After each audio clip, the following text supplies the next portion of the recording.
Happy Tuesday, all you. No, wait a minute, it's Wednesday. But there is a legitimate reason why this video is a day late. Find out why by staying tuned, or just stay tuned to watch this overview of these books that came out this week from Marvel Comics. Before getting started, a huge thank you to David Gabriel and the folks at Marvel for sending us advanced copies of these trades. These trades are due out today, actually, in the direct market, and then a couple of weeks later in the book market. So today we're going to be talking about 4 trade paperbacks and 1 epic collection. And I'll be doing a comparison of the Captain with the Captain trade paperback that came out a few years ago, which some of us thought that was the prototype for an epic collection. Thepics, I think, is what the epic collectors call it. I think I used to call it the proto or pre-epic collections. But anyway, I do have timestamps in the description of the video if you want to bounce around, or if you want to skip any of these or check out just particular ones. Those are always in the description of the video. And before I go any further, the reason this video is late is legitimate because my kids are starting school this week. My kids have been with me since March of last year. So it's taken some adjustment, and I'm a weird parent. I actually like my kids, so I like hanging out with them. So it's taken me more of an adjustment than them. So I had to put a break on some reading this week, but I did manage to read all these. So let's talk about these books without giving any spoilers, showing the artwork, and of course talking about the premise of each of these. The very first book we're looking at this week is Iron Fist, Heart of the Dragon. So 2 exciting things about this book, or the 2 that got me intrigued. Number 1, it's Iron Fist. I haven't read Iron Fist in such a long time. I had no idea there was any series with Iron Fist. Apparently there were some web series. They're being collected for the first time in print. There's an ad in the back, and we'll look at that here when we get to the back. But I had no idea that Iron Fist was still coming out.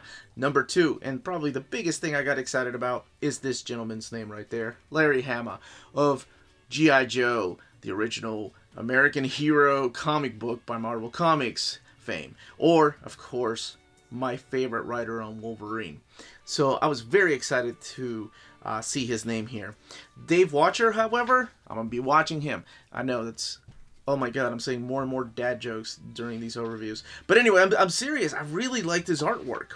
Like, it grew on me. It kind of reminds me a little bit of Clayman, or just some early Jimmy Chung. But he's got a lot more cross-hatching, a lot more details. I don't know. I just really, really enjoyed his artwork.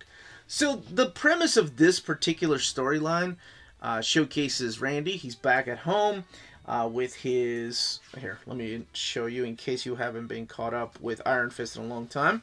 But he's got these people, of course, Luke Cage, who's playing babysitter right here. This young lady right there, who's crawling around all over Luke Cage, is Pei, his kind of ward. And this little dragon right here is staying with them too. And his name is Gork. And then we have Fu come back here, who is a... it's an interesting character because they can travel across space and time through these portals. So, the basic premise of this is that there are 8 kingdoms, and each kingdom has a dragon. Someone is out there gathering all these undead armies and trying to kill these dragons to harness their powers. So they're ki, if you will. Yeah, I believe that's how you pronounce it. That's how my wife would pronounce it. And she's the 5th degree black belt of the family, so C-H-I, ki, not K-I. But anyway, by killing the dragons, that's how they get their powers. So there's this one person that's behind all of this. It's this creature known as Hierophant, but you could find out exactly how and if that character is resurrected. But this makes Randy, Luke Cage, and a few other surprise guest stars travel all over the world, anywhere from Japan to Wakanda to Brazil. So we do get some guest stars in here. We do see a little bit of Sunspot. There's Lady Bullseye. We do have some returning characters to the world of Iron Fist, like Brenda comes back, and a couple of other surprises. There's a lot of sacrifices that are made, but Iron Fist teams up with these characters to stop this killing of these dragons. And it's really good. I really like it. I was surprised about how I don't want to say violent because they're undead, so I guess that doesn't count, right? Like the decapitation of these zombified characters, so I guess that doesn't count as violence if they're dead or robots. Is that the rule? I don't know. But anyway, there are a lot of surprise guest stars in here, not just Okoye. I promise there's more in here. And then, of course, there's some turmoil, betrayal, misunderstandings, and ultimate sacrifices that made me gasp a little bit and say, oh, wait, that's not fair. I don't want that to happen. But anyway, it was a really fun read. All 6 issues are collected in this trade paperback. The book retails for $17.99 and has 136 pages. Let's look in the back here for some extras. So we do have the variant covers back here. These are thumbnail variant covers, but we have one by Philip Tan. By the way, one thing I didn't mention, and this art really reminds me of this guy's art, that's also Billy Tan. Billy Tan supplies the covers for each of the 6 issues. But see, I don't know. There's just something about Watcher's artwork. I really like it. All right, back to the variants back here. You have Marcos Martin, David Aja. Some more variants. Carrie Andrews, who was writing and drawing a web series. This one right here. And it's in print for the first time. So that's really cool that they're printing those web series. The Amazing Spider-Man, King's Ransom. So this is volume 13. I can't believe we're on 13 volumes of Nick Spencer's run on The Amazing Spider-Man. That's crazy. It feels just like yesterday that I was reviewing the very first trade paperback with Amanda. So, Nick Spencer's taken over the book, and this book collects issues 61 to 65 of Amazing Spider-Man, as well as the King's Ransom special. So this is in the aftermath of the Kindred storyline. Spider-Man has a new suit, and this is where he puts it to use the most. To kind of catch you up to speed a little bit without giving spoilers away, during Nick Spencer's run, Peter Parker now shares an apartment with this gentleman right here, Fred, who is otherwise known as Boomerang, who was one of his villains. He also shares an apartment with Randy Robertson, who is the son of Robbie Robertson, somebody that works in the Daily Bugle. So this particular storyline is about the Lifeline tablet. And the Lifeline tablet has been a part of Spider-Man's, oh my gosh, the story since like issue 67, 68 of Amazing Spider-Man. The original Amazing Spider-Man. The volume 1 Amazing Spider-Man. Not this particular run. I can't even remember what volume we're on now. This is the 2018 series, so I assume this is volume 7, I think, of Amazing Spider-Man. But anyway, the Lifeline's tablet, the Kingpin wants it for reasons. I'm sure if you know anything about the Kingpin, you can probably tell why he wants something like that. And for some reason, Fred, the Boomerang, has known about the Lifeline tablet. He knows where to find the Lifeline tablet. And he's the only one with that vision. And all of it is explained here. It's been hinted at for a while. They have this little pet named Gog, who they're keeping under wraps with this little collar. And he's also been the protector of the Lifeline tablet. So together with Spider-Man, he has to get the remaining pieces before the Kingpin. And that's pretty much the premise of the story. Now, the really awesome thing about this particular story is this right here. This clash that I didn't see coming. Like, this is Robbie Robertson and Tombstone, and they're about to have a big fight and also a big team up because of reasons that I don't want to spoil for anybody. But I thought that was a really cool way of bringing these two characters back together and their feud back together again. But just showcasing some of the artwork, I'm sure you could probably tell. The very first 2 issues were drawn by Patrick Gleason. And then we also have Federico Vincentini drawing the rest of the book. So this is what the art looks like. Nick Spencer supplying all the script.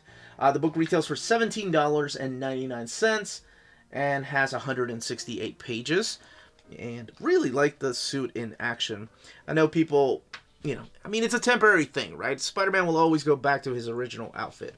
And all of this sets up the next big event, too. Towards the ending of this particular trade paperback, it sets up the next big event. I didn't even talk about the team-up or the reunion of a team that Spider-Man was a part of. But you can find out for yourself. Let's look at some of these variants back here. This is, of course, the cover here by Dustin Weaver, who designed the new costume.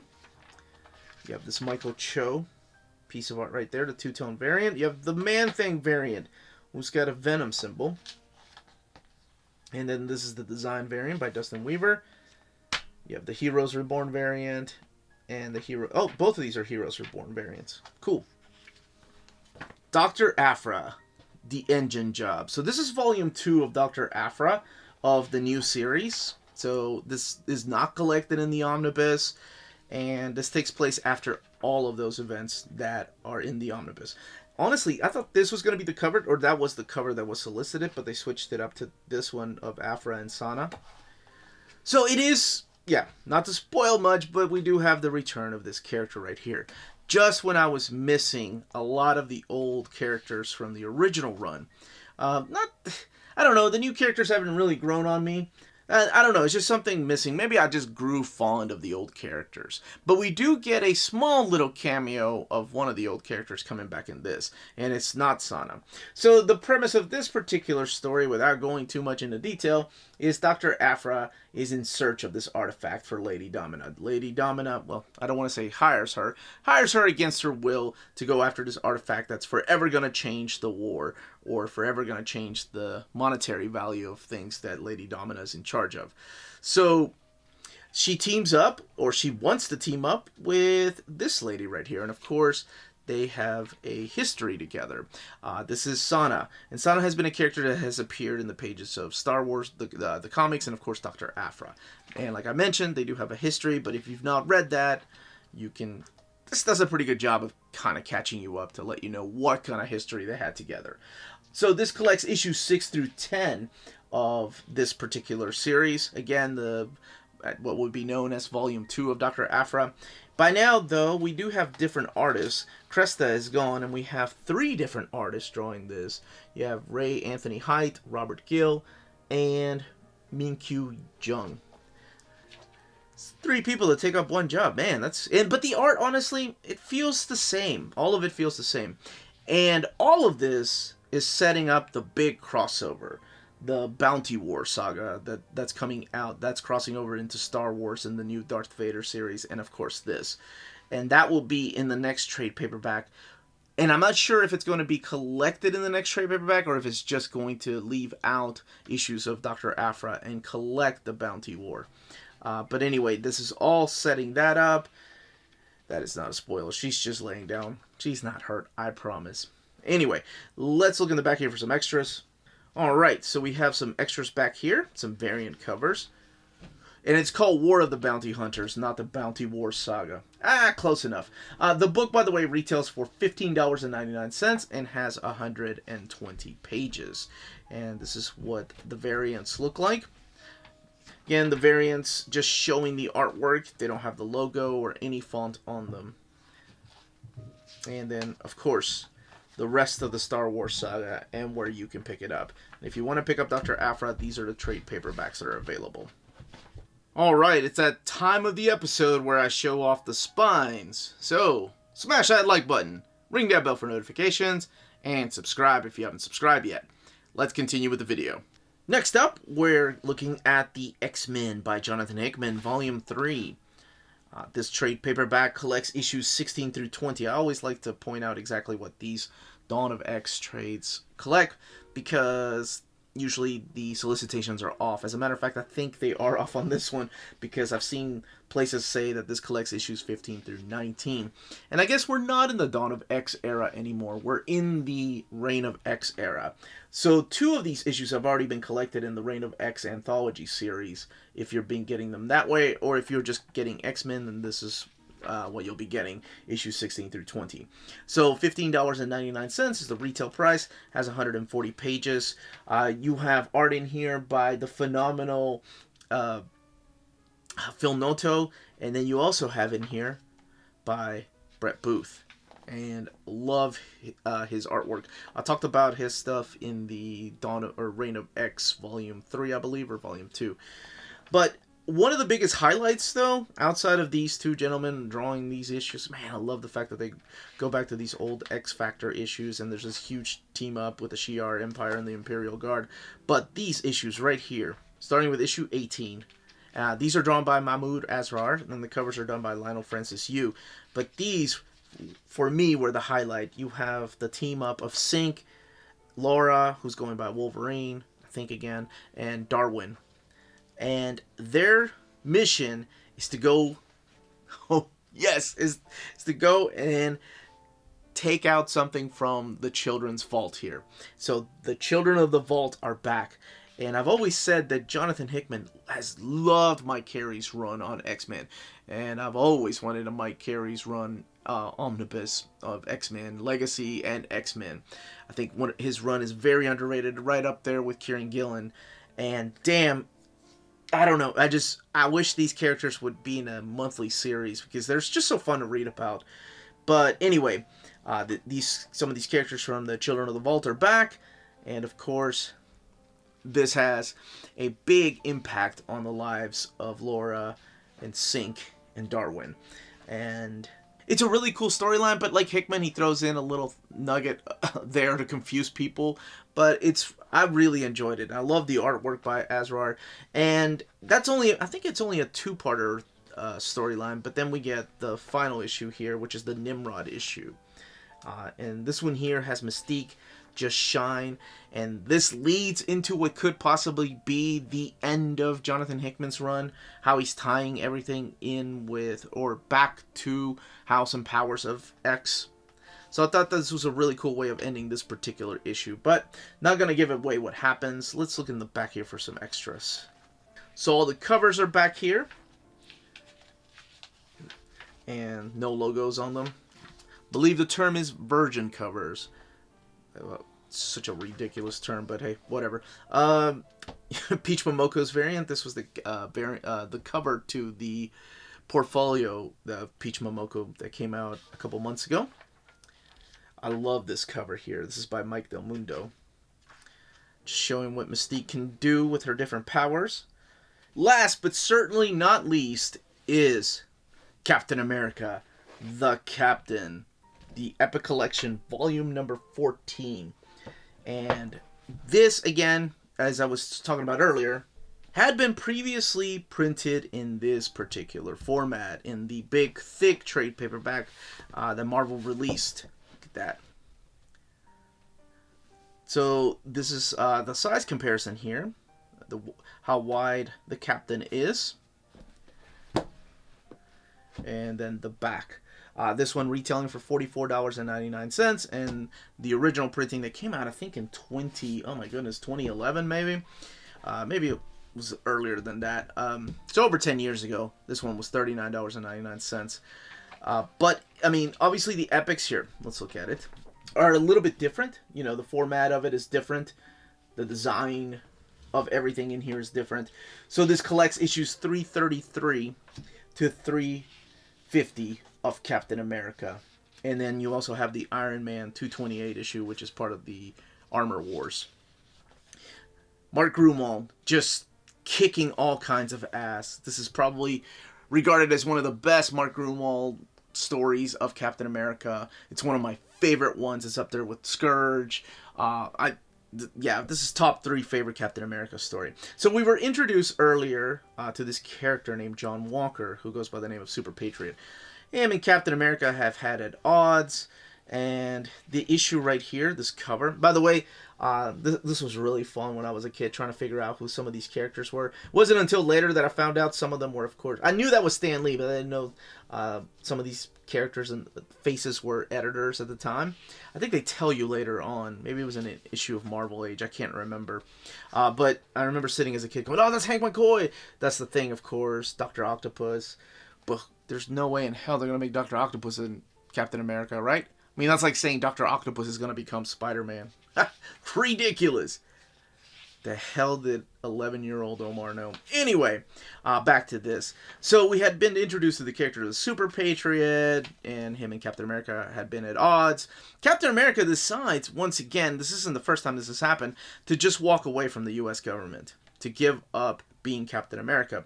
So we need a new Captain America. And sure enough, John Walker steps in with this gentleman right here, who becomes his own Bucky, but that later gets changed to Battlestar.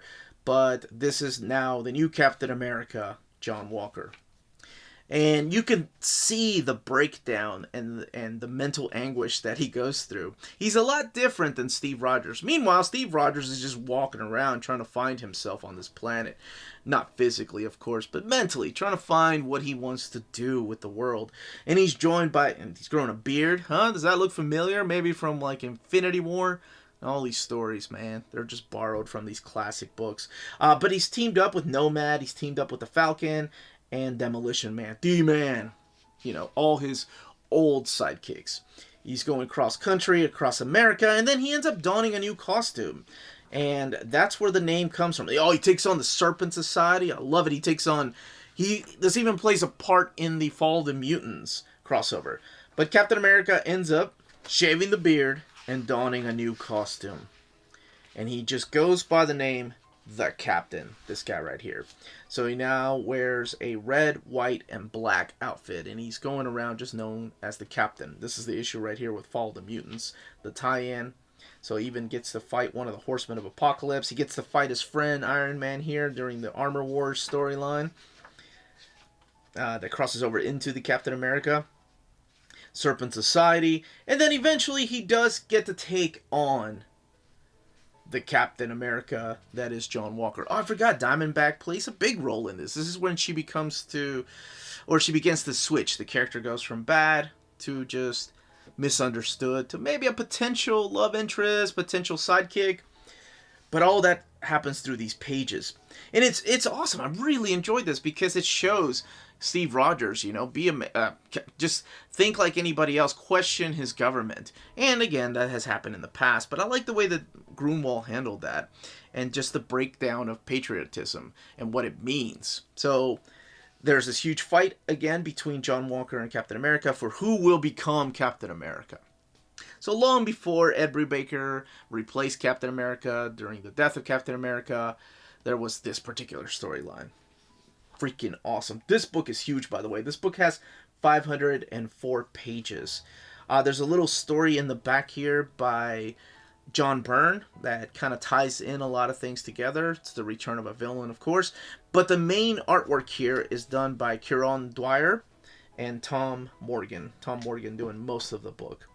And honestly, they have, and I'm sure this was done on purpose, maybe by the editors, choose somebody that kind of had a Mike Zeck type of art style to take over the book. But let's look in the back here for some extras. Alright, so you have some pinups here, or some art by Big John Buscema. These are his partners. The women in Captain America's life, some of them being related. Yikes. Come on, Captain America. The 6 Captain America, so the different Captain Americas in here. By the way, this is also during, here, that's the John Byrne story, and I don't want to ruin who shows up in that. This all happens in the aftermath of Born Again, too, so he's already questioning the government because of Nuke. There it is, the key to the cover. That there. Hey, Captain America the Captain, trade paperback right there. And then promotional art. So, compared to the original printing, of course, by the way, for those wondering, this book is printed at the Celisco printer. So, looking at the 2 trade paperbacks, one of the things I wanted to do was compare the paper quality. Paper quality on the one here printed at the Celisco printer in the Epic Collection feels a little bit slicker. I don't think thinner, honestly. Feels just as thick as the one here from the Captain trade paperback. One of the things that I didn't note was that this one does kick off with issue 332, whereas the Epics have already been pre-mapped, and this kicks off with issue 333. So it's just, it's got a lesser page count. I think this one has 514. This one, like I mentioned, has 504 pages. But it does have more extras. Now, one thing you probably notice, I'm sure, are the colors and the scan. They look a lot better on the Epic Collection. Had to switch sides, the Epic Collection being on the left, but as you can tell, the colors are just more vibrant. They look better on this type of paper. The colors pop out. And I zoomed in just so you can tell the differences here in the different panels. And there's D-Man, not to be confused with our favorite Canadian. And just again to compare the covers, on the left-hand side is the Epic Collection, on the right-hand side is the trade paperback. But that, as they say, is that. If you're interested in purchasing any of these books, check out our sponsor. This episode is sponsored by CheapGraphicNovels.com, your online home for brand new graphic novels and collected editions up to 50% off cover price. They pride themselves on packaging your books so they arrive safely in an excellent condition, as well as prompt and helpful service. Check out the bargain deals for up to 90% off cover price. CGN is excited to announce that they are now taking pre-orders. They're making it easier for you to ensure that you don't miss out on the hottest releases. CGN is currently running a special promotion for you Minties. If you're a first-time customer, let them know that you were referred by Near Mint Condition at the checkout, and you'll receive a credit for free shipping on your next order. This promotion is valid for U.S. customers only. Cheap Graphic Novels, your source for the hottest books with the kind of deep discount and quality shipping and customer service that will keep you coming back for more. And that was the content and page count of each of these trades. Let me know in the comments down below which ones you're picking up, if you're picking any of these up, if you're waiting for any of these to be collected in an omnibus format. Oh man, one day a Mark Grunwald Captain America omnibus series, that would be awesome. Or if you upgraded your Captain old trade paperback that you had. Again, this was the Uncanny Omar. Thank you all so much for watching. Don't forget to hit that like button, subscribe if you haven't subscribed yet. Ring that bell for notifications to let you know when our videos are going live. We are on Spreadshop and on Patreon. Amazing ways to support the channel if you can do so. And more importantly, everyone, stay healthy, stay safe, and much love.